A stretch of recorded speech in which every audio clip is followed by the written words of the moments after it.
Hi, we're back in the kitchen, and today I'm going to show you how to make a very delicious South Indian snack, Vadai.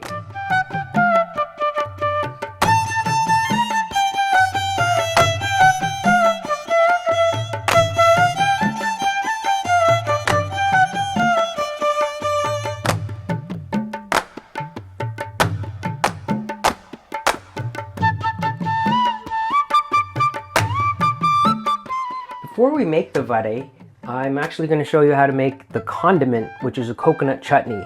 It's a very simple coconut chutney, but what makes it extremely delicious is using fresh coconuts.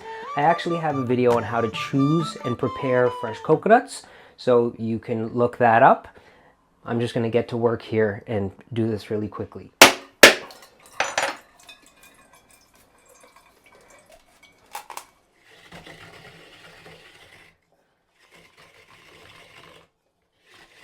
Okay, so we have a beautiful, look at this lovely scraped fresh coconut. Very, very nice. Smells very coconutty. I love this smell. Coconut chutney. Now, there are different versions of this. Like in every household, they might have a variation of this. My mom used to actually put tamarind juice in her coconut chutney. I tried that and I didn't like it. So this is my version of this coconut chutney. It's supposed to be green, and the green comes sometimes from coriander leaves, but mostly from green chilies. And if you like really spicy things, then you can use green chilies that are very hot. These are Thai green chilies. These are really spicy. But if you want that green color and you don't want it to be as hot, you can use different green chilies. So I'm gonna use Serrano chilies today, because I don't want this chutney to overpower the taste of the vadai. So, to make the chutney, you just add everything together, put some of the coconut into a bowl, like this. And then we add some curry leaves. So these are curry leaves from the store, but I recently acquired, look what I got. This is a curry leaf plant. I got 2 of these, and I'm trying really hard to keep them alive, because if they grow big, then they become kind of hardy, and then I can pluck the curry leaves right off the plant. So I'm keeping my fingers crossed that I will keep the plant alive. But in the meantime, I have curry leaves from the store. So the a few curry leaves go in here. Wash those off. And all this is going to get blended up, so I don't need to pay too much attention to how small everything is. My Serrano chili.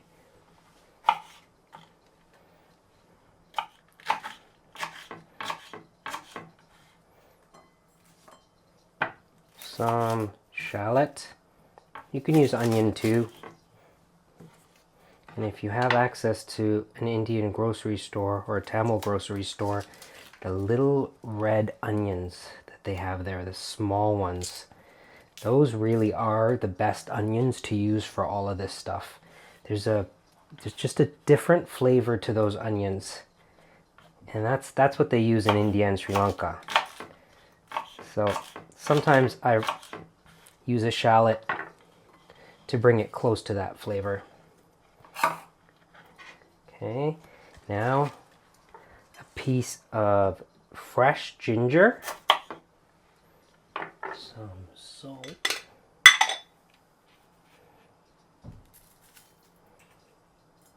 okay,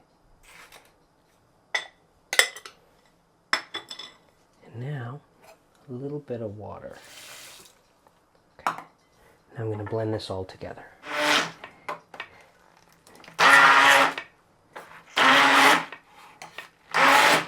It turns green.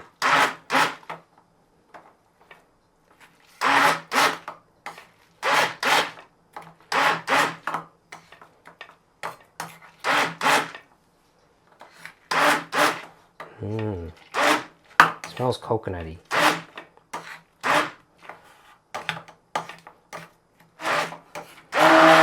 That's good.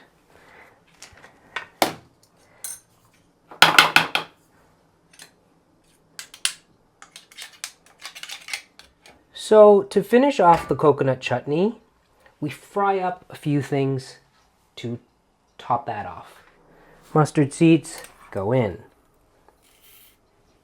And come have a look at this. When they start to pop, we don't have much time when they start to pop, but they need to pop because that's when the flavor is released. And then some cumin seeds. Curry leaves. One red chili, and this is very hot, so I'm not gonna put more than that. There. See how they're popping? Now that they're popping, we put in the other things. Okay. Give this a quick little stir.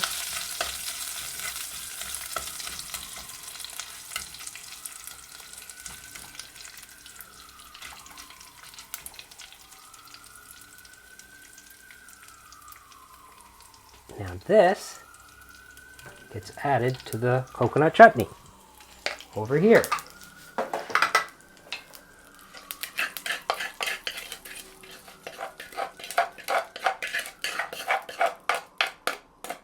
There. That's done. Just stir that in.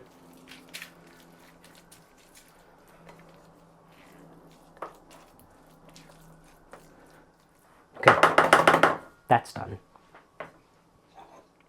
Okay, now that we've finished the condiment, the chutney, we can move on to the actual main event, vadai. What is vadai? Vadai is like a savory little fried donut. South Indian. My parents are from Sri Lanka. They make vadai in Sri Lanka. I don't know what part of India claims the origin of the vadai, so I'm not going to state that because I am sure, as I have experienced before, there will be critique in the comment section. so all I will say is that I grew up eating these wonderful little snacks, and when I was really small, there wasn't anywhere in Toronto or in our little suburb Scarborough where you could go and buy them, so my parents would make them at home, or my relatives would make them at home.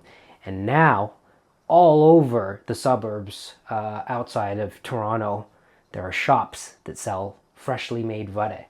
And if you're in South India or in Sri Lanka, you can get them on the roadside. The wonderful thing about this little savory snack is that it is gluten-free and vegan. So if you have those dietary restrictions, this is a delicious thing to make and to serve people, especially when it's piping hot. They're so good, and this is the sort of thing that when I was traveling in Sri Lanka, when we would visit people, if we weren't visiting for a meal, they would serve it with tea, or they would serve it with like the coconut chutney on the side. It was a nice little warm treat. Vadai is made from Urad dal, U-R-A-D, and in English, Urad dal split matpe beans. I believe that's what they're called. M-A-T-P-E. Split matpe beans. I'm pretty sure that's what it is. This is what it looks like. So they're little white, I call them lentils, but maybe technically they're not lentils, but they're split. And in Tamil, it's one of my actual favorite Tamil words. It's Ulundu. Ulundu. And Ulundu, when I was growing up, my mom was always talking about soaking the Ulundu. Oh, I can't forget to soak the Ulundu, because Ulundu is used for so many things in our cuisine. It's not only used for vadai, but it's used for dosa, the very thin, savory crepe. Dosa is made from a mix of soaked Ulundu and rice. Ulundu is used for idli, another savory meal. And it's wonderful stuff. I love Ulundu. I always have it in the cupboard, and every now and then, especially in the winter, when I want something warm and cozy, I make Vadai. The Ulundu needs to be soaked for at least 4 or 5 hours. I soak it overnight, and the way I actually soak it is I wash the dal, and then after washing it a few times, I put water over top of it and let it soak, and then I change the water a couple of times. I just believe that, I think that if I change the water, this is my theory, it's going to absorb more of the water when there's less of a starchy powder in the water. So this has been soaking for overnight. That's what it looks like. When I soak it, I add a few fenugreek seeds. So that is a fenugreek seed right there. And fenugreek is a spice.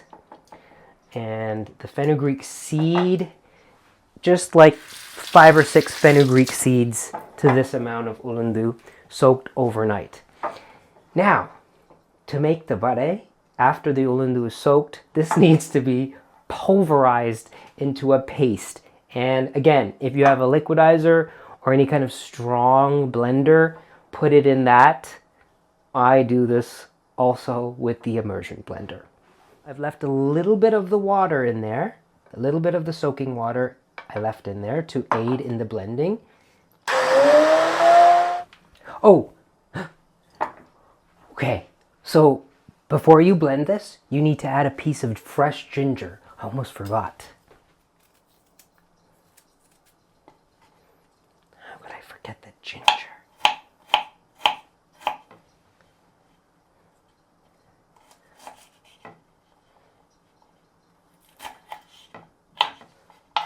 Okay, there. Sometimes I make these things and then when they're done, I'm like, something's missing, and I realize I forgot an ingredient. Oopsie. Okay, look how nice this looks now. So this is the consistency that it should be. If there was more water, it would be drippy. And do you see how it's just sort of holding? It's holding stiff peaks. That's exactly what you want from this. And it should be smooth. Like really, this immersion blender does not get it as smooth as a liquidizer would, or a food processor even, but it still turns out really well, if I do say so myself. And I use my fingers, but you can use a spatula. Now, I don't measure anything, and that's not the greatest for sharing a recipe, but this is how I was taught. So I will put a list of the ingredients in the description of this video if you would like to follow along. But measuring throws me off, and I learned to make all this stuff by watching from people that didn't measure anything. So I understand it might be difficult for someone who's never even tasted a vadai before to know what it should taste like. I would encourage you to try to find a source, an Indian restaurant, or maybe when you're traveling, if you end up in India, seek out some vadai so you know what it should taste like. And then go from there. But the ingredients are, there aren't a lot of things that go in here, so hopefully this wouldn't be too difficult to replicate at home. Okay, that's what the batter should look like. Now we add some things to this. We add some chopped onion. Again, if you have the nice red small Indian onions, use those. I'm going to use a shallot, finely chopped. Shallot, onion, whatever you have. Curry leaves, torn. And as I tear them, I can smell the curry leaves. Okay.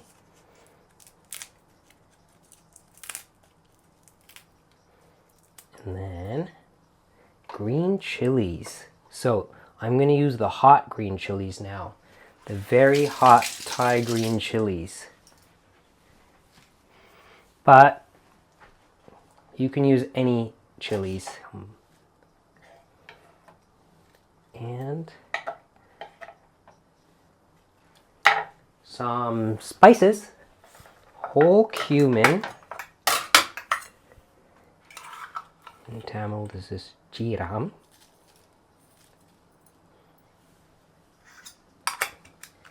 And we need some milagu. That's Tamil for black pepper. When I saw the mortar and pestle in the store, I thought, this is very beautiful. I would like to have that thing. Nice fresh pepper. This is very important for vadai. Pepper. Peppery, peppery. This gets stirred up, like mixed up nicely. Give it a good mix. Oh, salt. Uppu. Marandettinga. Put enough salt in there because it does kind of get lost. There.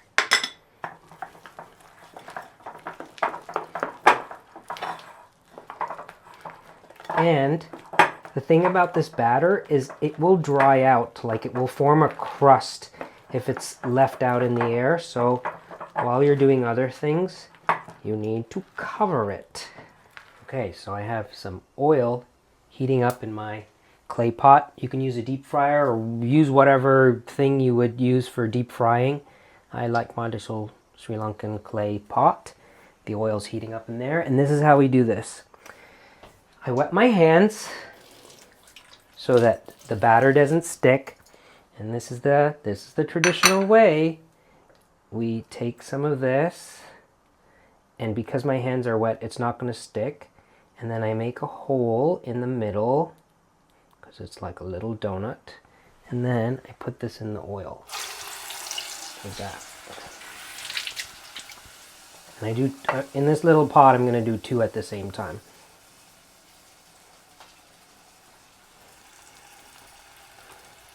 Okay.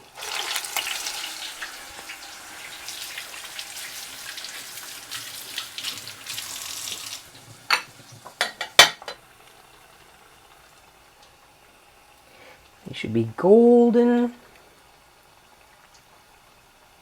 and they puff up while they're frying.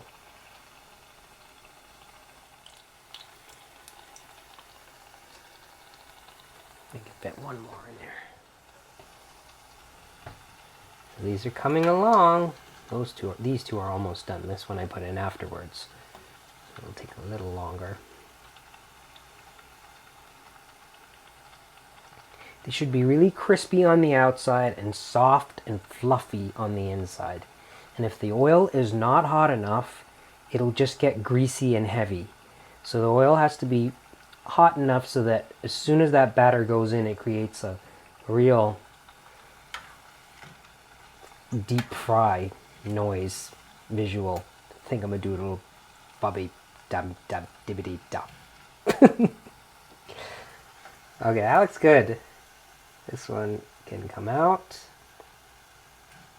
And then I have a nice ironstone platter here, lined with paper towel. Okay, let's go there. And what I do when I make the vadai batter is I'll make a bunch of batter, I'll fry a few up, and then I'll put the batter in a covered container in the fridge. And I'll keep it in the fridge for a few days so that I can make these fresh, like over the course of a few days. I don't make them all and then put them in the fridge or fry them because they're just not as nice when they're cold. Like they're so good when they're piping hot. And that batter will keep in the fridge for a few days. It's fine. But covered, that's the most important thing. Airtight.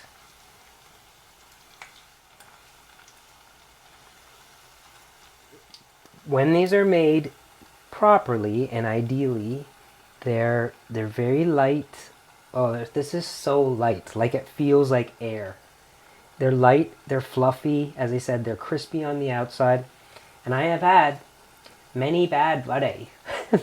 Sometimes my mom would buy vadai from a takeout place in Scarborough and bring them home, and we would bite into them and they were like chewy and dense, or they would be really greasy.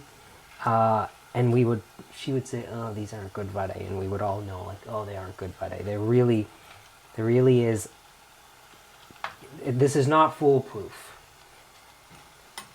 Part of the key, I think, in making them light and fluffy is really grinding that ulundu so that it's a very fine paste, and to make sure that it is the consistency that I showed you, so that it's not watery and dripping, but it can't be too dense and dry. There does need to be a happy medium of it being moist and pasty enough, sort of like, it's like the consistency of the stuff that I would fill a crack in the wall with, that putty. My maternal grandmother was a very good cook. Like, many distant relatives would reminisce about her being a good cook, and her name, interestingly, was Annapuranam. And Annapuranam is the incarnation of the mother goddess that is the goddess of the kitchen. And when my grandmother was at the end of her life and she was in the hospital, I was very small, but we would visit her in the hospital, and her wristband, it said Anna, A-N-N-A, which is the shortened version of Annapuranam, and my sisters and I would laugh. Anna. My grandmother was not an Anna. She was really an Annapuranam. She was also not shy about being boastful, and I do distinctly remember her saying, "Nobody can cook like I can cook." Which sometimes, although I don't say it out loud, I do think. There. 6 beautifully fried vadai. Now we'll plate these up and try one. Okay. Vadai. Coconut chutney. We will make do. Should be watery. And what I like to eat this with is something that might seem unusual to some, but this is how we grew up eating vadai, with a banana. Like a bite of vadai and then a bite of banana. Sweet and savory together. So, this is what it looks like. It's piping hot. This is what it sounds like. It's fluffy and cakey on the inside.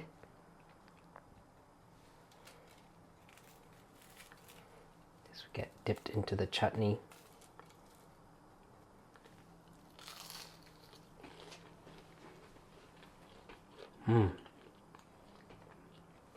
So good.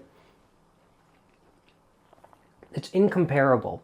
I can't compare these flavors to anything in Western cuisine because they're so different. That ulundu, that dal, the split matpe beans, whatever it is, that gives this very distinct flavor combined with the ginger and the spices in it, and then the coconut chutney, which is sort of sweet because of the fresh coconut.